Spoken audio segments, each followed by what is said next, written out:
It began, as these things often do, with a quiet request that felt more like a command. My son David stood in the doorway of my bedroom, that small sanctuary of sunlight and memories where I had slept for the last 10 years, ever since my husband Robert had passed. David didn't look at me, not directly. He focused on a point just over my shoulder, the way people do when they are about to deliver a difficult, but in their minds, necessary blow. "Mom," he began, his voice stripped of the warmth it once held, now polished smooth with a corporate coolness I never recognized. "Catherine and I have a guest coming this weekend, Mr. Sterling.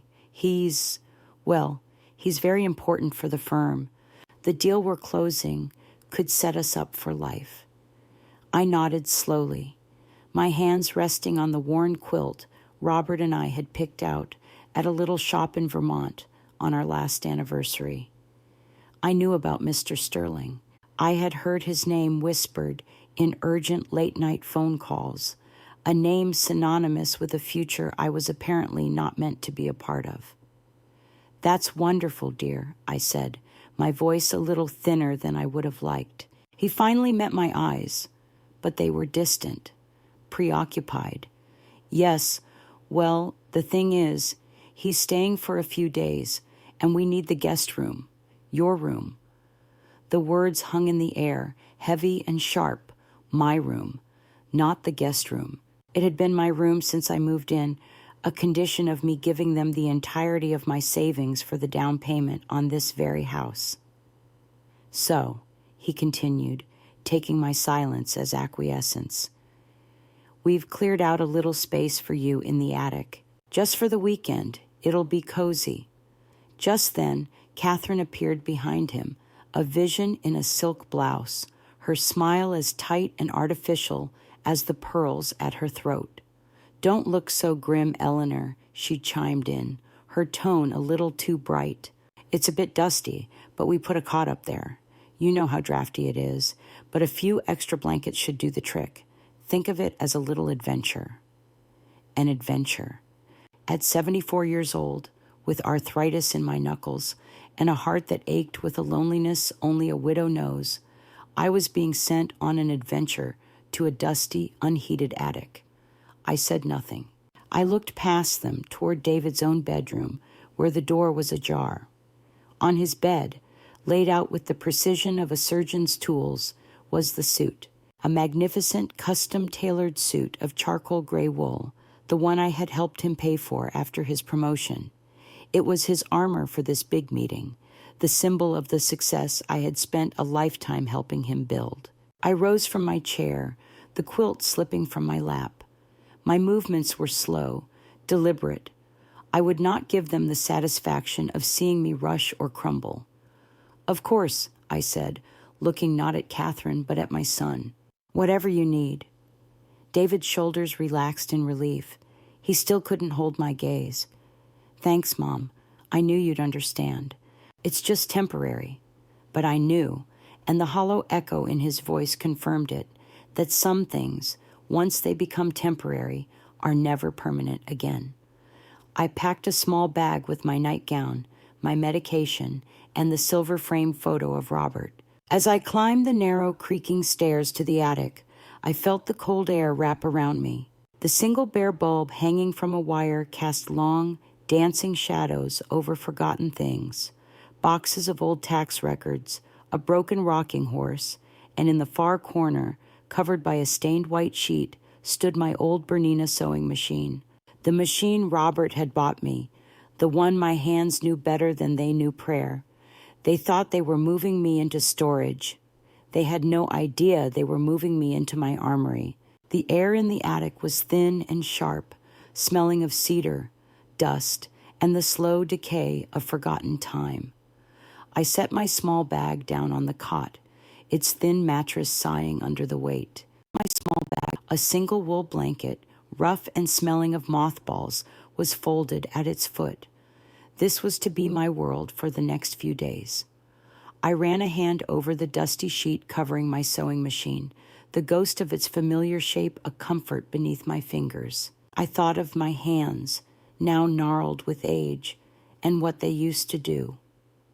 Before I was David's mother, before I was Robert's wife, I was Eleanor Vance, the best seamstress in Grand Rapids.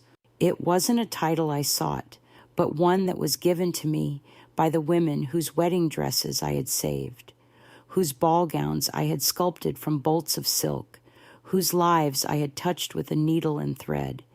My mother taught me. She said a good stitch could hold a family together, and a bad one could unravel everything. I started out of necessity, patching Robert's work shirts, turning old curtains into dresses for myself.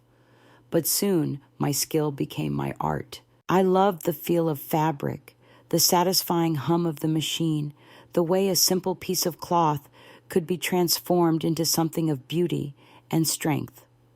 When David was born, I poured that love into him. I stitched tiny overalls, soft flannel pajamas, and a miniature blazer for his first Christmas photo. I remember him as a boy, standing in front of the mirror in the first real suit I ever made him for his middle school debate team. It was a simple navy blue, but it fit him perfectly. He stood taller, his shoulders broader, his eyes shining with a confidence he hadn't possessed just an hour before. "I look like Dad," he had whispered, his voice full of awe. That was the moment I understood that I wasn't just sewing clothes. I was stitching together his future, giving him the armor he needed to face the world. I made his graduation suit, his interview suits, and I even did the final alterations on the tuxedo he wore to marry Catherine. Each stitch was a prayer, a wish for his happiness. I had once dreamed of opening my own little boutique, a place filled with custom designs, a testament to craftsmanship. But David's college tuition came first, then the down payment on his first car, then the endless expenses of a young man starting his life. My dream was folded up and put away, like a beautiful pattern I never had the time to cut. When Robert got sick, my hands were for him. They held his, they fluffed his pillows, they measured out his medicine. The sewing machine grew quiet. After he passed, David and Catherine insisted I move in. "You shouldn't be alone, Mom," David had said, and his voice was so full of sincere concern that I believed him. I sold my small house, the one Robert and I had filled with laughter, and gave them the money. "To invest in our future," Catherine had said, squeezing my arm, "our family's future." But somewhere along the way, I had stopped being family and had become a fixture, a piece of old furniture they didn't know what to do with. My sewing was now just a hobby. My stories of the past were met with polite, vacant smiles. They had forgotten the woman who stitched together the very fabric of their success. As I sat on that lumpy cot in the cold, I looked at my hands. They were spotted and wrinkled, the joints swollen, but the memory was still in them, the memory of every seam, every buttonhole, every perfect hem. They thought these hands were weak, useful only for folding their laundry or stirring their soup. They had forgotten these hands could also uncreate. They had forgotten that the same skill that builds can also, with just as much precision, take apart. I couldn't sleep. The cold was a physical presence in the attic, a heavy blanket pressing down on me. I thought I heard a mouse skittering behind a stack of old magazines, and the thought of it made my skin crawl. Around midnight, my throat felt like sandpaper.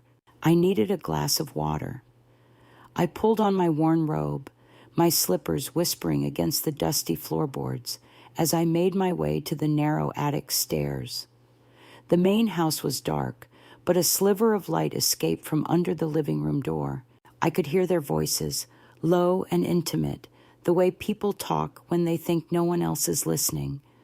I froze at the bottom of the stairs, my hand on the banister, suddenly a trespasser in the home I had helped buy. "He's completely enamored with David," Catherine was saying. I could hear the clink of ice in her glass. "If this deal closes, David's on the partner track by 40. We'll finally be free." Free of what? I wondered. Though a cold knot in my stomach already knew the answer, David's voice was lower, tired. It's a lot of pressure. This suit alone. It has to be perfect. Sterling notices everything. The suit is perfect, Catherine said dismissively. What's not perfect is having your mother hovering around like a ghost. He asked who you were talking to on the phone yesterday, and I had to say it was the cleaning lady. It was embarrassing. A sharp, painful breath caught in my chest. The cleaning lady. I had been on the phone with my doctor confirming an appointment. I know, David sighed. But what are we supposed to do? After this weekend, we have to find a more permanent solution. I was looking at that place, Oakwood Meadows. It seems nice.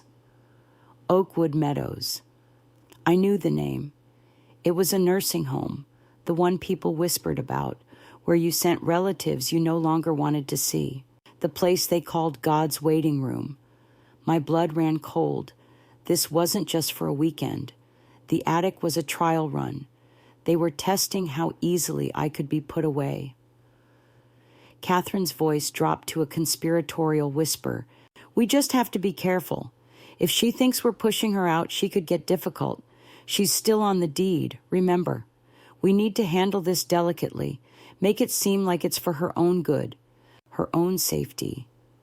She's just dead weight, David, she continued, the ice back in her tone. A relic. Honestly, this suit is our future. She's our past. Let's focus on what matters. I didn't hear his reply. I couldn't. I backed away from the light, my hand pressed to my mouth to stifle the sound that threatened to escape. I felt my way back up the stairs, each step a climb out of a deep, dark grave they were digging for me. Back in the attic, the cold didn't bother me anymore. I was numb, dead weight, a relic, the cleaning lady. They weren't just erasing me from their present, they were planning to erase me from their future entirely. And the key to that future, the one they were so carefully protecting, was that suit. The suit I helped pay for. The suit that was, at this very moment, hanging downstairs, a symbol of their ambition and my invisibility. I stood in the center of the attic, the single bulb casting my long, stooped shadow on the wall. They thought I was weak. They thought I was a ghost. But ghosts have a way of haunting, and relics sometimes have more power than anyone remembers. My silence was not weakness. It had been patience. It had been love. Now it would be my shield and my sword. I stood there for a long time, letting their words settle into the marrow of my bones.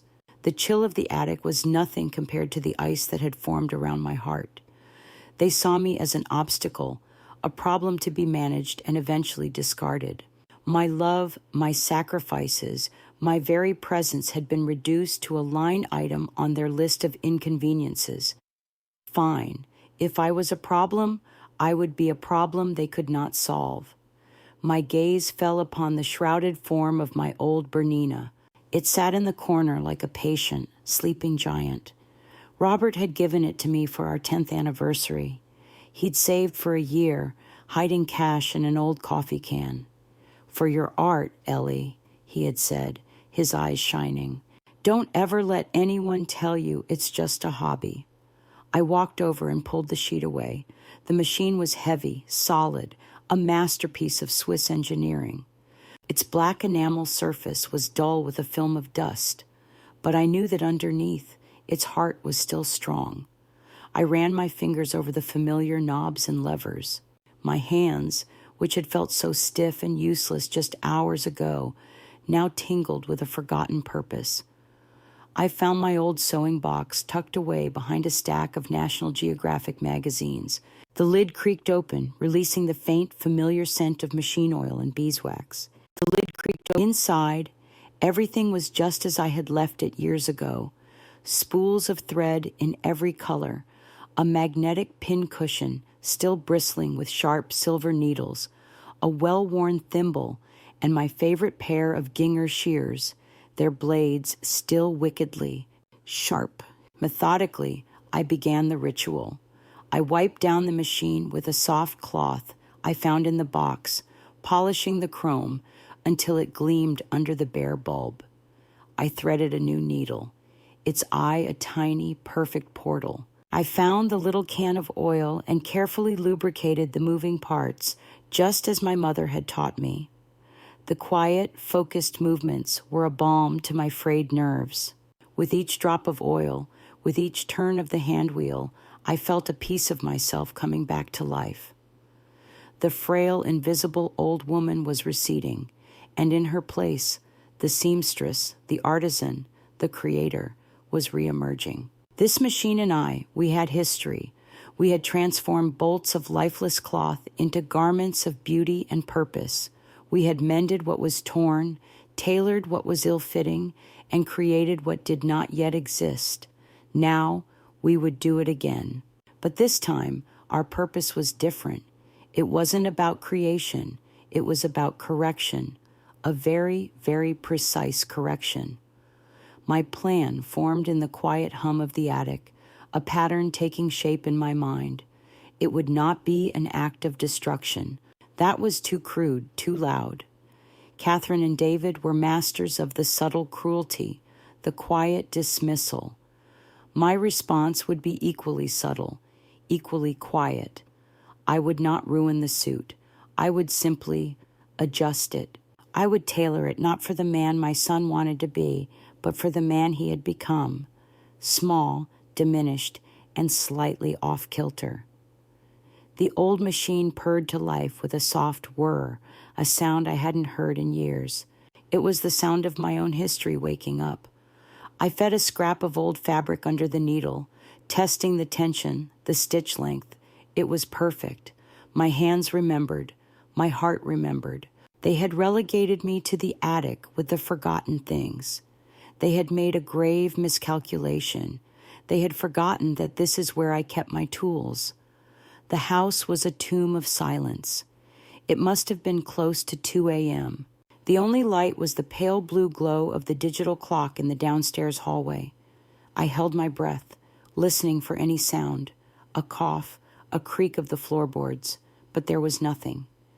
David was a heavy sleeper, always had been. Catherine, I knew, took a pill to help her sleep, a little secret she thought I didn't know.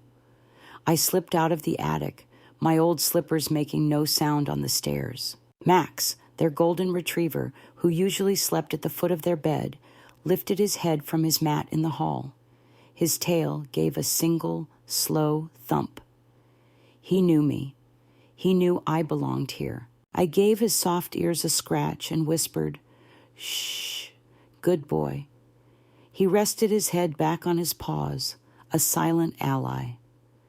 I crept to David's bedroom. The door was slightly ajar, just as I'd seen it earlier. Inside, the suit was hanging from a valet stand near the window, a dark silhouette against the moonlight. It was a beautiful thing, the kind of suit that whispered of power and influence before its wearer ever spoke a word. The wool was of the highest quality, with a subtle sheen that caught the faint light. Its structure was impeccable. I could see the hand stitching along the lapels, a mark of true bespoke tailoring. For a moment, a pang of something, pride, sorrow, went through me. This was the pinnacle of what I had always wanted for him, and it was the instrument of my own exile. I carefully lifted the suit jacket and trousers from the stand. The fabric was cool and smooth in my hands. I held them close, like a secret, and retreated back to the attic as silently as I had come.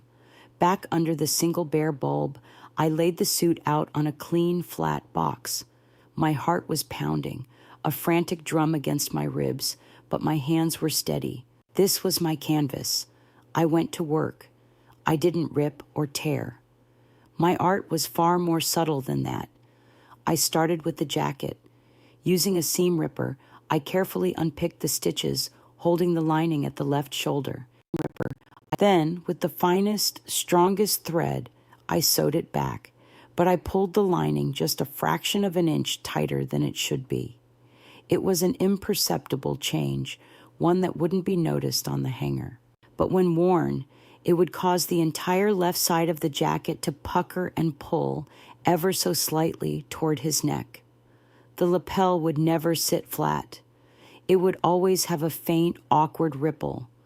Next, the sleeves. I didn't shorten one. That was too common a trick. Instead, I focused on the armholes. I took in the right armhole by a mere 1/4 of an inch, deep within the seam. The sleeve length would remain the same, but the fit would be constricted. It would bind his shoulder every time he raised his arm, a constant, irritating restraint. It would make him look stiff, uncomfortable, trapped within his own expensive armor. Finally, the trousers. I turned them inside out and focused on the inseam. With a few dozen tiny, meticulous stitches, I subtly altered the curve of the seam right at the thigh. It was the work of less than 10 minutes. The change was invisible to the naked eye, but it would make the trousers hang crookedly, twisting just enough to create a cascade of awkward wrinkles down one leg. It would look like he was standing with one knee permanently bent. I finished my work, snipped the last thread, and admired my masterpiece.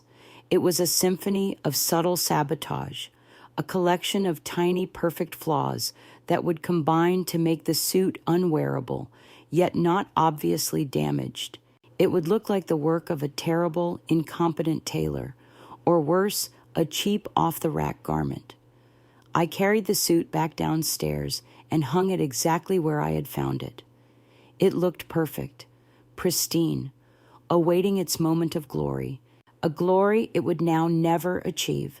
I was back in the attic, the sewing machine silent once more, before the clock in the hall chimed 3. A noise woke him, not a loud one. It was a faint, rhythmic sound from somewhere above his head, a sound that didn't belong in the deep stillness of the night. Whir, click, whir, click. David had always been a light sleeper, a trait that had only worsened with the stress of the impending Sterling deal. He lay in bed, listening, his mind trying to place the sound. It wasn't the house settling. It wasn't the wind. It was mechanical, and it was coming from the attic. He glanced at Catherine, but she was sound asleep, lost to the world. Annoyance mingled with a sliver of unease. What on earth was his mother doing up there at this hour? Was she rummaging through boxes? Had she fallen? He slid out of bed, the plush carpet cold under his feet. He pulled on a robe and padded out into the hallway, the strange, soft sound growing slightly louder as he approached the narrow attic door at the end of the hall. He hesitated for a moment, his hand on the cool brass knob. A sense of irritation warred with a vague, unidentifiable dread. He was tired. He had the most important meeting of his life in less than 6 hours.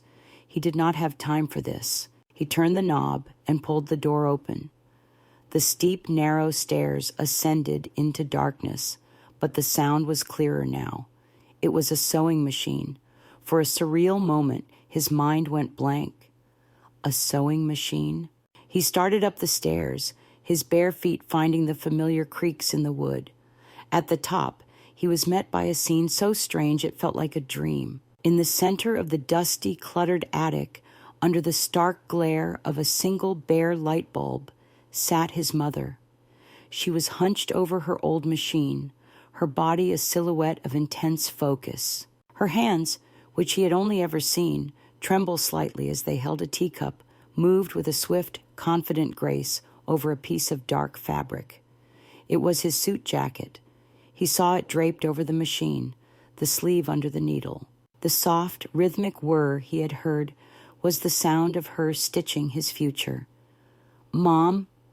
His voice came out as a croaky whisper, swallowed by the cavernous space. What are you doing?" Eleanor looked up. Her face, illuminated from below by the machine's small lamp, was a mask of calm. The frantic, haunted look she'd had for weeks was gone. In its place was a profound, unnerving serenity.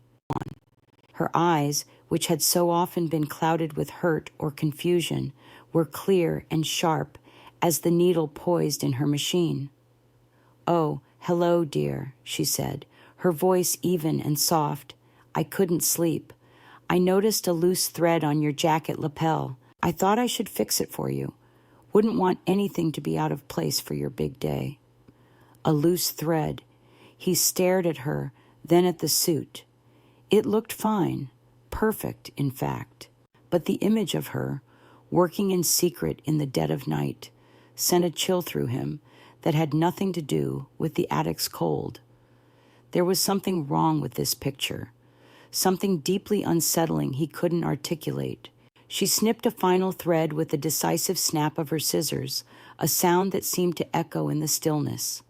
She stood, carefully folding the jacket over her arm, then the trousers, which had been lying neatly on a box beside her. She approached him and held the suit out. "There," she said, a faint, unreadable smile playing on her lips. "All better now." He took it from her automatically. The fine wool felt the same. The weight was the same. He couldn't see a single thing amiss. And yet, as he held his perfectly tailored, multi-thousand-dollar suit, a knot of pure dread tightened in his stomach.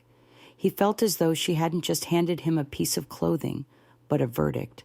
You should get some sleep, Mom," he stammered, backing away toward the stairs. "Yes," she said, her smile never wavering as she watched him go. "I think I will sleep very well now." As he descended the stairs, suit in hand, the soft click of the attic door closing behind him sounded like the lid of a coffin. The morning of the meeting dawned crisp and clear, a perfect Michigan autumn day that felt like a cruel joke. David had slept fitfully, the strange image of his mother in the attic replaying in his mind. He dismissed it as stress-induced paranoia. It was just a loose thread. She was just being a mother, fussy and overbearing as always. He showered, shaved, and meticulously styled his hair. Today was the day. The sterling deal would change everything. He walked to the valet stand where he had rehung the suit. It looked immaculate. He pulled on the freshly pressed trousers, and his heart lurched. Something was wrong. The fabric pulled tightly across his right thigh, creating an ugly, twisted wrinkle down the leg. He tried to adjust them, pulling them up, settling them on his hips, but the strange twist remained. It looked like he was standing awkwardly, like a marionette with a tangled string. A flicker of panic went through him. He grabbed the jacket. He slipped his arms in, and the panic bloomed into full-blown horror. The right sleeve was tight, binding his shoulder and arm in a restrictive grip. The left side of the jacket felt loose, but it puckered strangely at the lapel, refusing to lie flat. He stared at his reflection in the full-length mirror. He looked like a fool. He looked like a child playing dress-up in his father's clothes. The expensive, powerful suit that was meant to be his armor now looked like a cheap, ill-fitting costume. "Catherine," he yelled, his voice cracking. She rushed in from the bathroom, a cloud of expensive perfume trailing behind her. She stopped dead, her perfectly made-up face collapsing in shock. "My God, David, what happened to your suit? You look a mess." "I don't know," he said, tugging frantically at the crooked lapel. "It was fine last night. It's ruined." "What do you mean, ruined?" she shrieked, her voice rising with hysteria. "That's a $4,000 suit. The meeting is in an hour. You can't go looking like that. Sterling will think we're a joke." He tore the jacket off. "It's her," he breathed, the realization hitting him like a physical blow. "My mother. She did this." Catherine stared at him as if he'd lost his mind. "What are you talking about? How could she have done this?" "I found her in the attic last night," he said, his voice trembling with a mixture of rage and disbelief. "She was sewing it. She said she was fixing a loose thread. She must have done this on purpose." "Oh, don't be ridiculous," Catherine snapped, though a flicker of doubt crossed her face. She's a frail old woman. Flicker of doubt. What would she know about tailoring a suit? But he knew. He remembered the clothes she used to make, the perfect fit, the flawless seams. She knew exactly what she was doing. He frantically ripped through his closet, pulling out his other suits. A navy one from 2 years ago that was now too tight in the waist. A pinstripe one he hadn't worn in ages that looked dated. Nothing came close to the quality and power of the Xenia. Nothing was suitable for this meeting.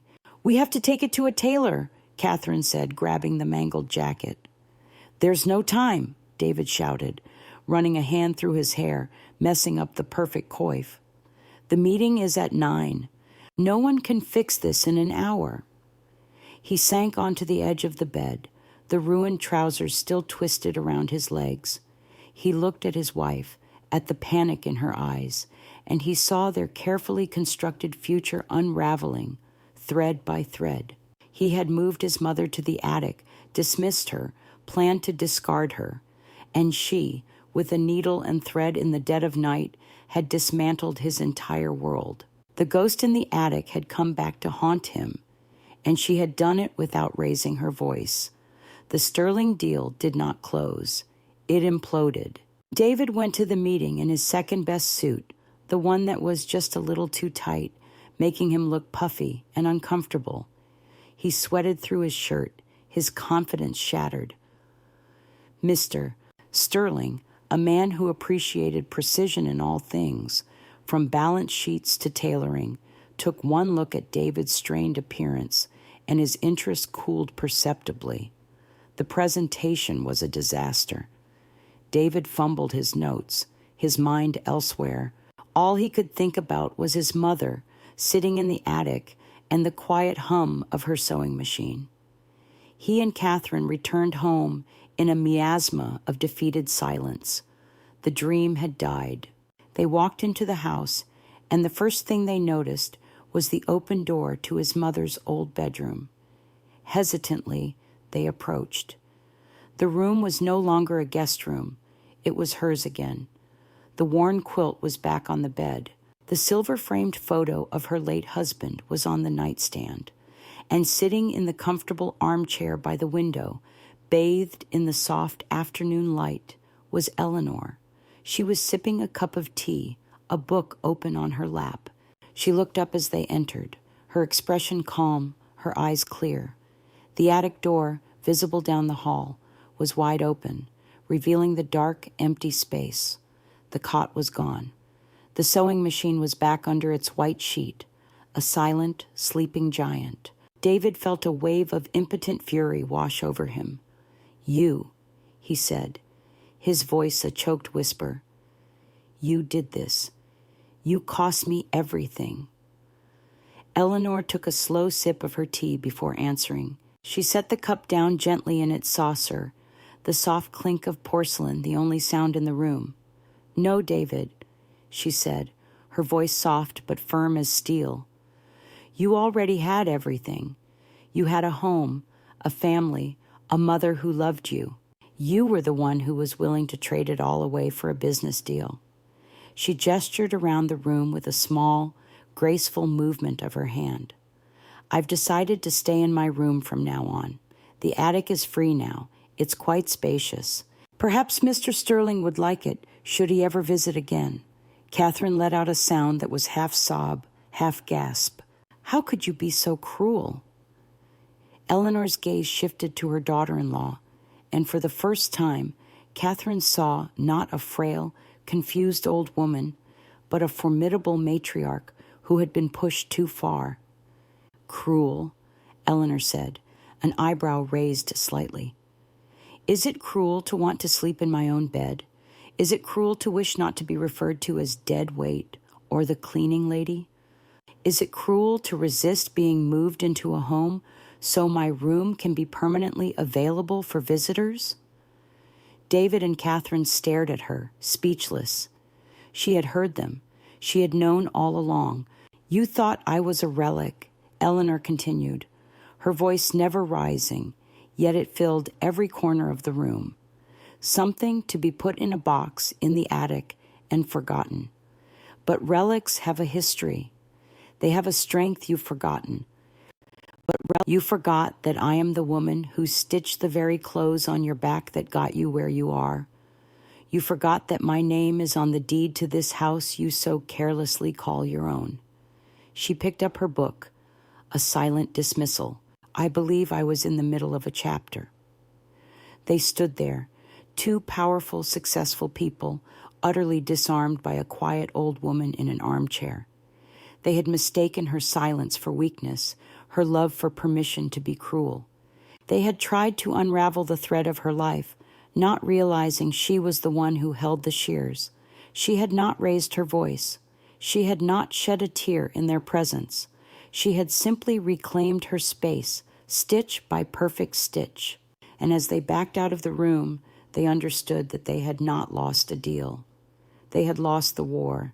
If this story made you pause, if it reminded you of a mother, a grandmother, a woman whose quiet strength was mistaken for weakness, then you understand.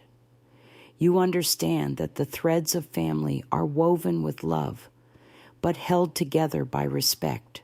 And when that respect is gone, the most skilled hands can unravel what they once so carefully built. They moved me to a cold attic so their world could stay warm. They called me a relic, a ghost, dead weight. They thought my silence was surrender. They forgot who I was. They forgot the woman who sewed the suits that built their success, who paid for the house they now claimed, who loved them even as they planned to cast her aside. So in the dead of night, with a needle and thread, I didn't get revenge. I got justice.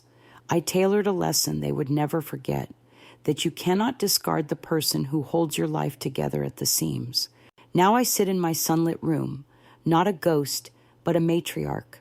The sound of my sewing machine is a reminder, not of what was lost, but of what was reclaimed. My story is not one of vengeance. It's a story of remembrance. If you believe that a woman's worth isn't measured by her age, but by her wisdom, if you believe that the quietest person in the room is often the most powerful, then subscribe to Grandma True Stories. Here, we don't just tell stories. We share the truths that the world tried to forget. Click subscribe. Because when a grandmother finally picks up her needle, she isn't just mending cloth. She's reweaving the fabric of justice, and that is a story worth hearing.